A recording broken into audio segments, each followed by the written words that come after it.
Olá, estudante da Palavra de Deus, bom dia! Um feliz despertar com Deus a você, com a graça e a paz de Jesus. Vamos estudar hoje o capítulo 26 de 1 Crônicas, em nossa jornada bíblica.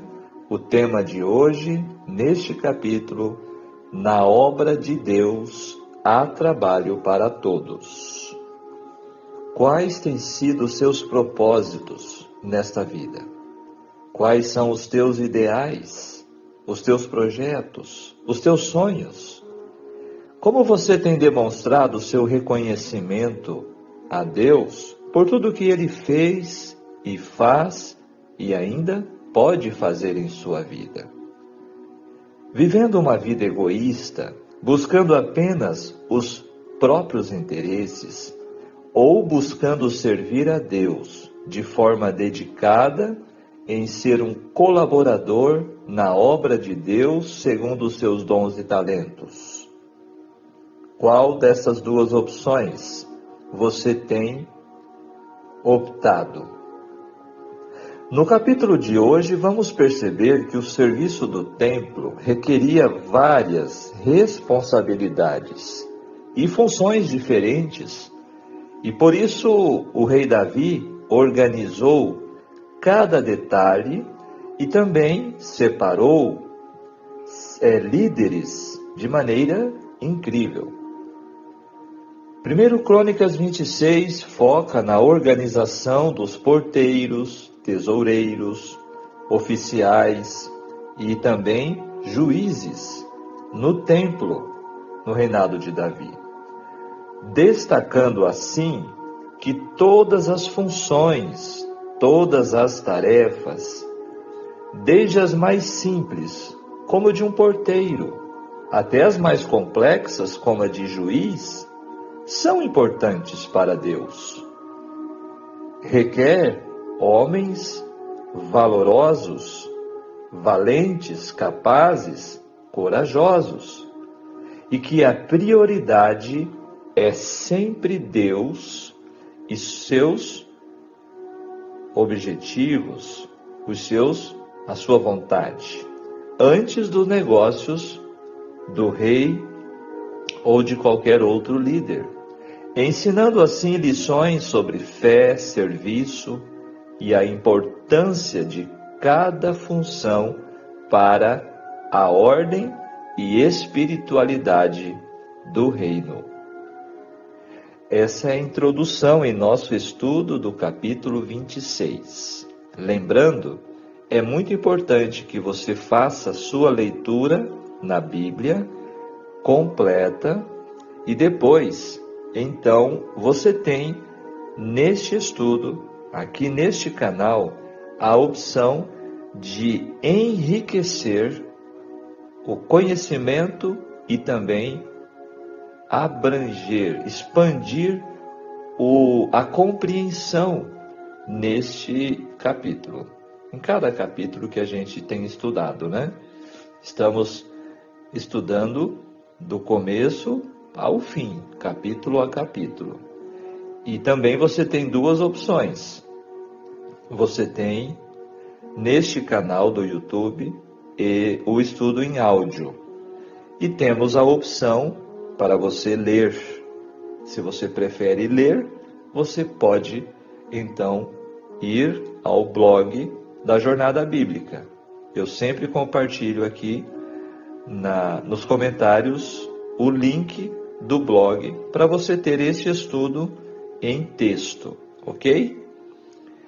O seu joinha, a sua inscrição e o seu comentário é muito bem-vindo para apoiar este projeto de incentivo ao estudo diário da Palavra de Deus.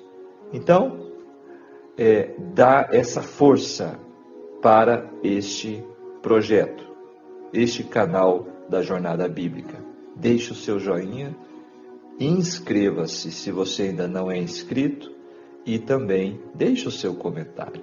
Compartilhe com seus familiares e amigos.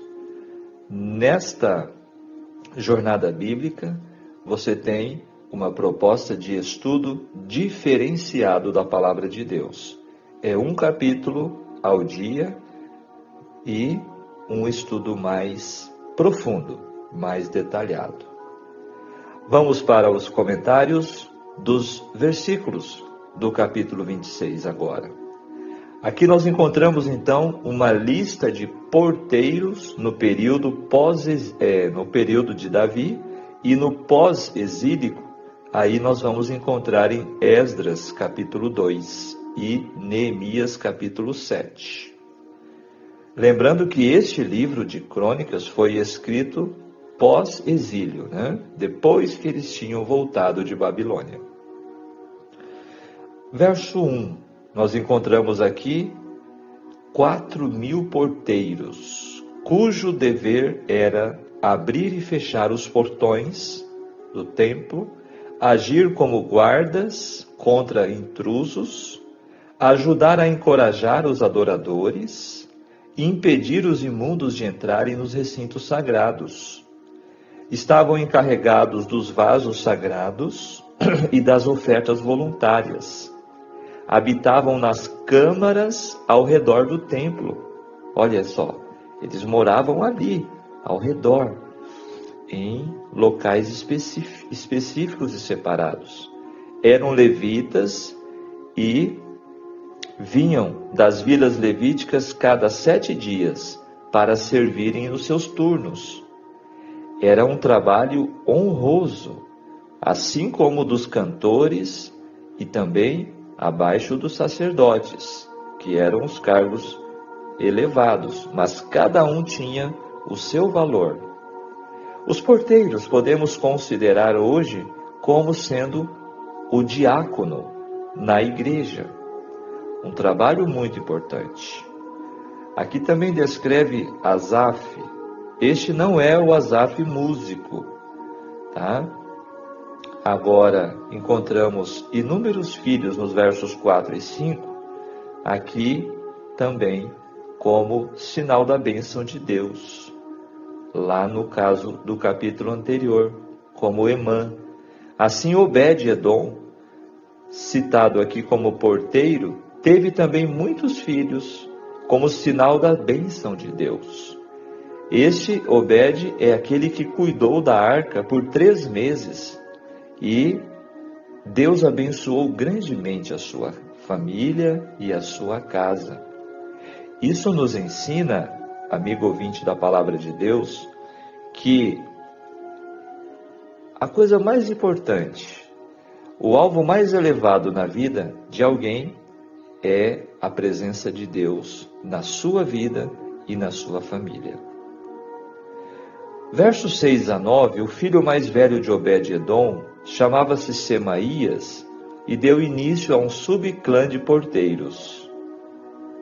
Versos 10 a 11, o outro único clã representado é Merari, cujo descendente foi Rosa, com H. Teve 4 filhos e outra descendência de 9, e também eram porteiros. O total de líderes dos porteiros somava 99. Versos 12 a 13, a lista anterior parece identificar somente os líderes dos porteiros, os chefes, assim como seus irmãos levitas da música e também do sacerdócio. Haviam as equipes e haviam um líder para cada equipe. Então estes oficiais serviam com 4.000 outros porteiros que constituíam todo o contingente. Eram bastante, né? Um número bem expressivo, 4.000. Agora o verso 10, a quem o pai constituiu chefe, isso significa tornou-o fratriarca, o líder. Vemos aqui também no verso 14, falando da porta leste. Esta primeira porta mencionada era a porta de honra, pois o santuário dava exatamente para o leste. Depois o verso 15 fala da porta sul. Os palácios de Davi e de Salomão ficavam ao sul do monte do templo. A porta Salequete, verso 16, a única referência a uma porta com esse nome, provavelmente do lado oeste. Verso 19 descreve os coraitas e os meraritas. Eram duas linhas de levitas. No verso 20, a casa de Deus. Provavelmente a casa onde se estocavam todos os utensílios do tabernáculo. Eram coisas sagradas. Por isso tinham que ter o seu local de guardá-los. Verso 25, descendentes de Eliezer se tornaram diretores da segunda casa, a casa dos tesouros, das coisas sagradas, das ofertas, os tesouros do tabernáculo. Versos 26 e 27, os tesouros das coisas sagradas eram jurisdição de Selomite. O verso 28, mostrando o sério compromisso da nação de construir e mobiliar a casa de Deus, o escritor Esdras listou estes líderes do passado que também consagraram espólios de guerra tão prontamente como fez Davi. Agora encontramos no verso 29 os coatitas do clã de Izar. Forneceram oficiais e juízes. Agora vem a parte dos juízes para conduzir assuntos judiciais e religiosos fora de Jerusalém. Esse terceiro clã, no verso 30, coatita, era especialmente responsável por Israel além do Jordão. E agora, o verso 32, fechando, Rubenitas, Gaditas e a meia tribo de Manassés. Essas eram exatamente as tribos que ficaram antes do Jordão, chamado a Transjordânia. Aqui são os comentários dos versículos relacionados para o contexto da época. Agora eu convido você para nos voltarmos para o contexto atual. O que este capítulo quer trazer de ensino para mim, para você, para a Igreja de Deus nos nossos dias. Uma vez que 1 Crônicas 26 nos ensina sobre ordem, organização e administração da Igreja de Deus.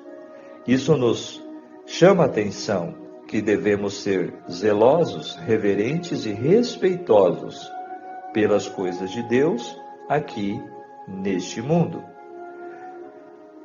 O chamado de Deus a cada um. Quando vos reunis para o culto, para buscar o Senhor, quando você vai à igreja, vosso único objetivo deve ser honrar aquele cujos requisitos são todos bem equilibrados e justos. Sua vontade, declarada para vós em sua palavra, deve ser cumprida à risca. A norma de justiça revelada na vida de seu povo, professo, deve torná-los respeitáveis. Devemos viver com o olhar voltado unicamente para a glória de Deus, sempre procurando ser cristãos em todo o sentido da palavra. Estas palavras foram proferidas pelo nosso instrutor. Deveis estar sob o controle de Deus. Aprendei a harmonizar-vos. Amai-vos como irmãos. Sede compassivos, sede corteses. Os mandamentos de Deus são justos e bem equilibrados. Todos os seus obreiros devem ser honrados como cooperadores de Deus. Os diversos interesses da obra devem ser promovidos com cuidado. Deste tempo em diante, as responsabilidades aumentarão rapidamente. A vontade de Deus, a perfeita norma de justiça, deve ser revelada em vosso trabalho. Comungai muitas vezes, cada dia, com o vosso Deus, e escutai a voz que vos diz: aquietai-vos, sabei que eu sou Deus. Salmos 46, verso 10. Esse texto me chamou a atenção. comungai muitas vezes cada dia com o vosso Deus. Olha a necessidade de vigilância constante, se queremos estar em harmonia com Deus. Continua dizendo o texto: à medida que aumentarem as vossas responsabilidades, com o avanço da mensagem, as tentações também aumentarão. Quando a magnitude da obra oprime a alma, humilhai vosso coração diante de Deus. Desempenhai fielmente vossa parte na obra e portai-vos fielmente em vossa responsabilidade individual para com Deus. Deus não faz acepção de pessoas. Aquele que pratica a justiça é justo. A mera profissão é sem valor, e o conhecimento só terá valor se for usado corretamente. Não murmureis, não vos amofineis, não cobiceis, não contendais, prosseguiu o nosso instrutor, que é Deus. Quando sois afligidos, olhai para o grande médico. Tendes necessidade de regozijar-vos e de humilhar-vos diante do Senhor. Acalentando um espírito egoísta, os homens tornam-se tacanhos e curtos de vista, e deixam então de ler da causa para o efeito. A palavra do Senhor deve ser vosso guia em todas as coisas. O Senhor, porém, está no seu santo templo, cale-se diante dele toda a terra, está em Abacuque 2:20. O Senhor solicita agora que os homens escolhidos para a sua obra se levantem como um só homem para o avanço da causa de Cristo. Este maravilhoso texto, solene texto, está na meditação matinal de 1980, na página 76. Agora, o tópico aplicando o estudo de hoje em nossas vidas. O que este capítulo, melhor dizendo, quer nos ensinar? As pessoas devem ser envolvidas nas atividades da igreja.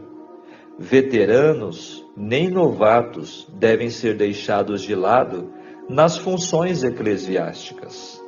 Os líderes espirituais precisam incluir o maior número de indivíduos em suas equipes. Nenhum membro da igreja deveria ficar sem, pelo menos, uma atividade. É perigoso ficar ocioso na igreja. 1 Crônicas, teologicamente, Esdras foca na espiritualidade. Ele coloca as atividades espirituais como centrais na vida humana. No capítulo em consideração, o cronista trata das pessoas que deveriam ser responsáveis pelo cuidado do templo, como os porteiros, daqueles que foram nomeados para lidar também com o tesouro, as ofertas voluntárias consagradas ao Senhor. E também destaca aqueles que exerceriam as funções de oficiais e juízes entre o povo. O trabalho dos servidores espirituais ia além dos limites do templo, explícito nas responsabilidades de oficiais e juízes. Porteiros-chefes deveriam ser sábios conselheiros. O mesmo deve ser considerado na escolha dos recepcionistas da igreja, dos diáconos, das diaconisas, atualmente, para que a igreja cresça sobrenaturalmente. Oficiais eclesiásticos deviam ser pessoas capazes, como deve ser hoje também, pois intrusos aparecem em todo momento, falsos mestres surgem em todo lugar, e pessoas precisam sempre de orientação, instrução e direção. Hoje, pessoas precisam ser orientadas, direcionadas e educadas. A igreja precisa estar abastecida para cumprir com seu propósito. Deus tem seus tesouros na terra, os quais, para serem devidamente administrados, devem chegar à casa do tesouro. quem os toma para si, ou seja, quem retém os dízimos e ofertas, na verdade, conforme está escrito em Malaquias, está roubando a Deus. E ladrão algum será considerado tesouro particular divino no dia do juízo. Pode conferir Malaquias capítulo 3, versos 7 a 17. Por conseguinte, em vez de atacar os princípios organizacionais de Deus, acatemo-los. Respeitemos os líderes de Deus. Isso é bíblico, está em Hebreus capítulo 13. Vivamos o sistema divino e assim sejamos reavivados. Olha, quantos ensinamentos, admoestações, o capítulo de hoje, neste estudo, está chamando nossa atenção, não é mesmo? Agora, fechando o nosso estudo, as reflexões e aplicações práticas de 1 Crônicas 26 nos convidam a considerar como as lições de responsabilidade e serviço podem ser aplicadas em nossas vidas diárias. Uma das primeiras reflexões é sobre a importância de assumir responsabilidade em nossa comunidade espiritual, em nossa igreja. Assim como os porteiros foram organizados para cumprir funções específicas no templo, devemos também nos esforçar para ser responsáveis em nosso papel, seja na igreja, no trabalho ou até na família, em nossa casa. Cada um deve assumir uma responsabilidade.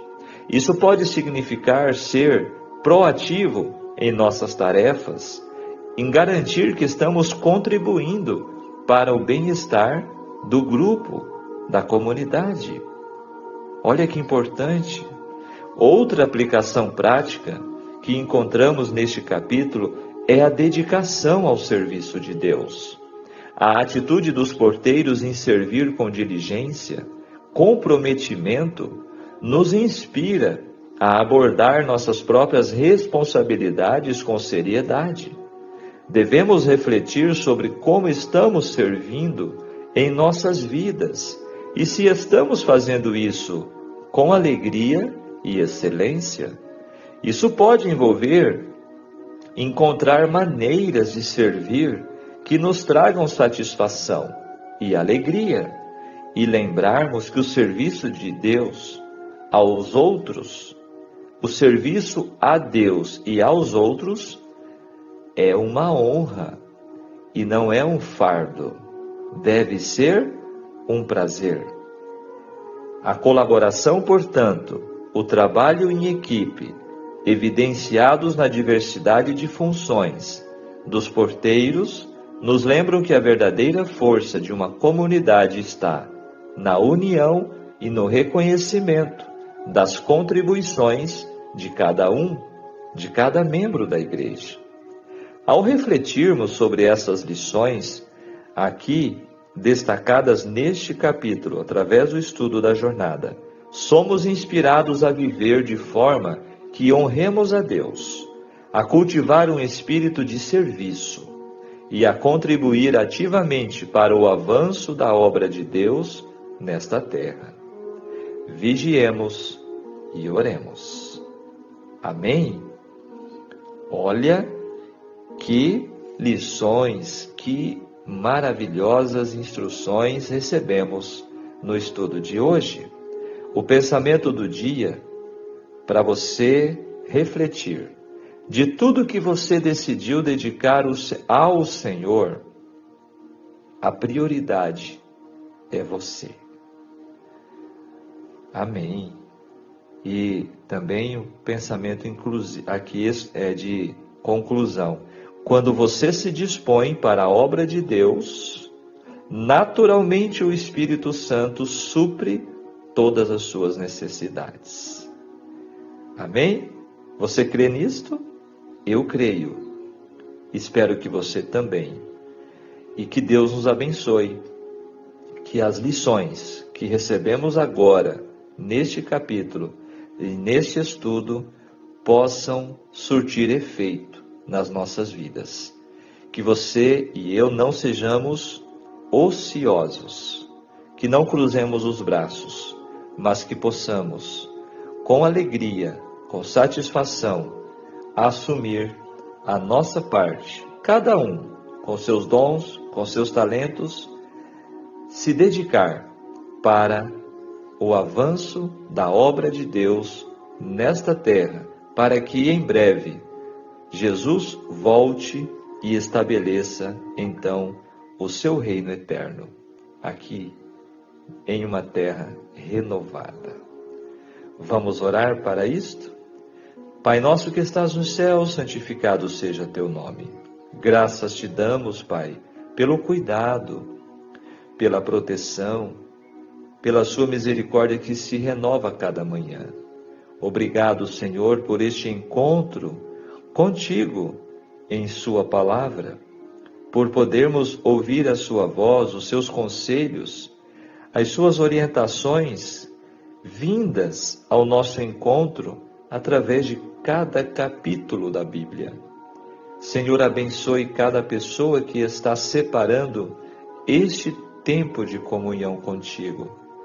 Que possamos, assim, ir para as nossas atividades com a certeza de que o Senhor está conosco, que o seu Espírito está nos inspirando, nos instruindo e nos guiando.